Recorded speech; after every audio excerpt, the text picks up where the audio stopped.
We've got a health system that pays no attention to food and a food system that pays no attention to health.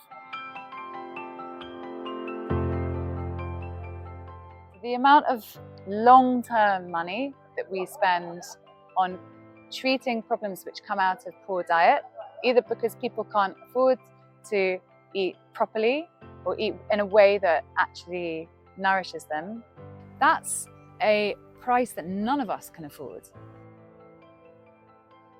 So that's the bit that I've probably started to think about more in the last couple of years, which is the food we're producing and how we're producing it, what supply chains it's going into, and how is that actually potentially compromising human health.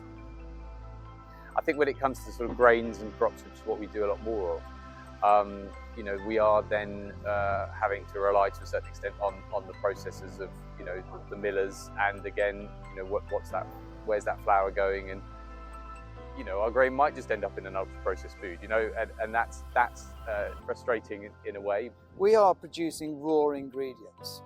What people choose to do with those raw ingredients afterwards is not up to farmers. I think farmers need to do a better job of telling our story. I think people pass fields every day not knowing what's there, not associating it with food.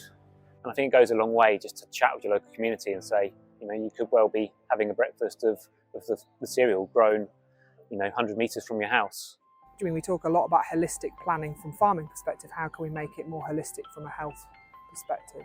If I was put in charge of DEFRA tomorrow, first of all, I'd obviously join it with the Department for Health because they're the same thing. Eve Balfour, who founded the Soil Association 5 years before the foundation of the National Health Service, said if there is to be a National Health Service, it should be agriculture. We're providing the wild spaces for animals, we're providing food, we're providing the fresh air and the walks for people to have good mental health. All we can do is grow food that's it's got the highest nutritional content in a way that supports nature, and I would say actually needs to increase nature on our farms, and that's what we're expert in.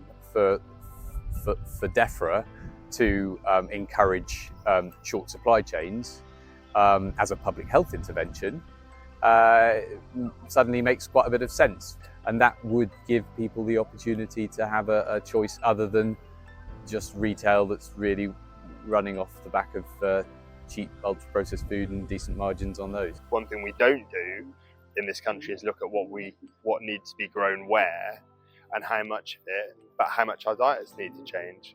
But so how you make that happen, I do not know. I keep growing those vegetables, and as long as people are eating them, yeah.